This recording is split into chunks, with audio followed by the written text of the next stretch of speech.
boudé par Djamel Belmadi en raison de sa décision de mettre en pause sa carrière internationale. Andy Delors s'est fendu, hier, d'un message dans lequel il exprime son attachement aux supporters algériens et fait un appel du pied, en termes à peine voilés, à son sélectionneur. De quoi faire donc d'une pierre deux coups. Nous vous dévoilons ces mots dans la suite de notre édition du samedi 29 janvier 2022. C'est un fait, l'attaquant de l'OGC Nice ne fait plus partie des plans de Belmadi depuis octobre dernier et ce n'est pas la récente débâcle de la sélection algérienne au Cameroun qui risque de changer grand-chose.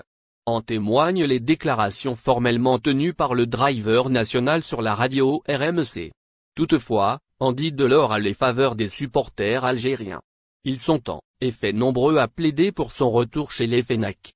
Suite à l'élimination surprise de Riyad Mahrez et compagnie au premier tour de la CAN 2021 version 2022, tout le monde est en mesure de se faire un avis. La grande majorité de passionnés de football lit cet échec à l'absence du Sétois de 30 ans. Tous souhaitent alors sa réintégration en équipe d'Algérie.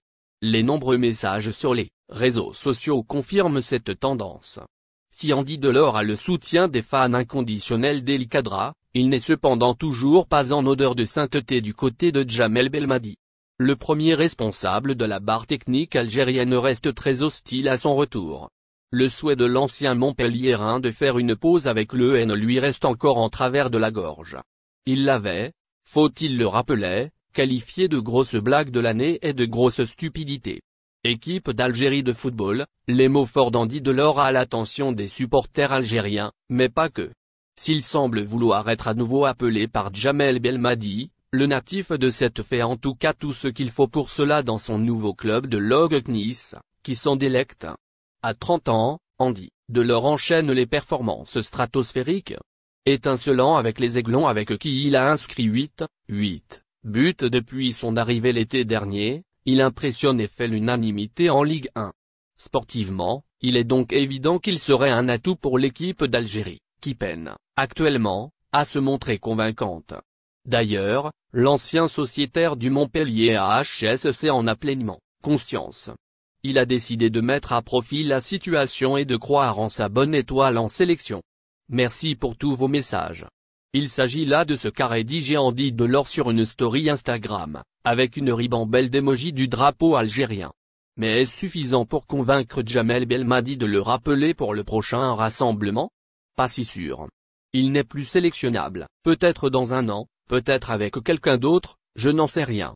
Les choses sont évidentes pour moi en tout cas, affirmait le sélectionneur national en octobre dernier, d'un ton péremptoire.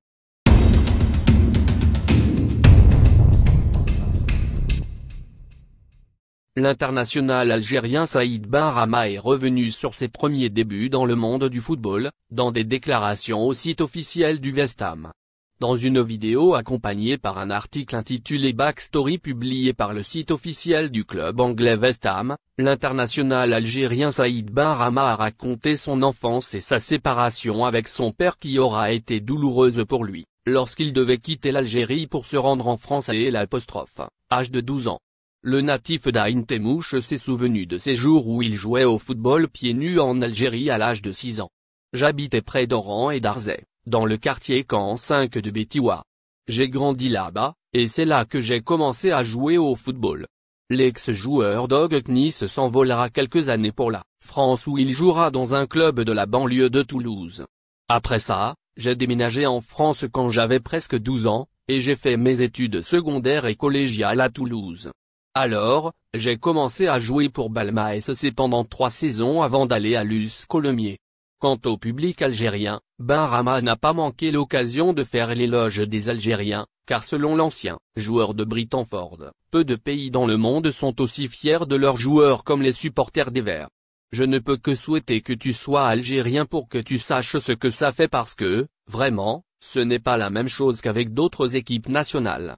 Les supporters vous donnent leur amour, et je ne pense pas que tous les pays donnent autant d'amour à leurs joueurs, que l'Algérie.